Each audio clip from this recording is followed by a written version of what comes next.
Kate, in one of the kitchen cabinets is the fridge. Now, fridge is pretty self-explanatory. You have fridge unit, you have extra sets, extra storage below. You have your freezer compartment.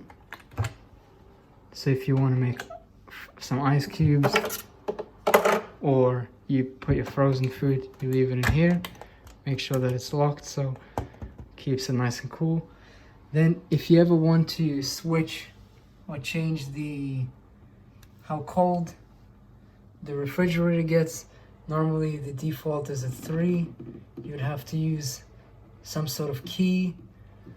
For example, you can use the mailbox key that you get given. Press it and then you carefully twist it. Now, I suggest you leave it at 3.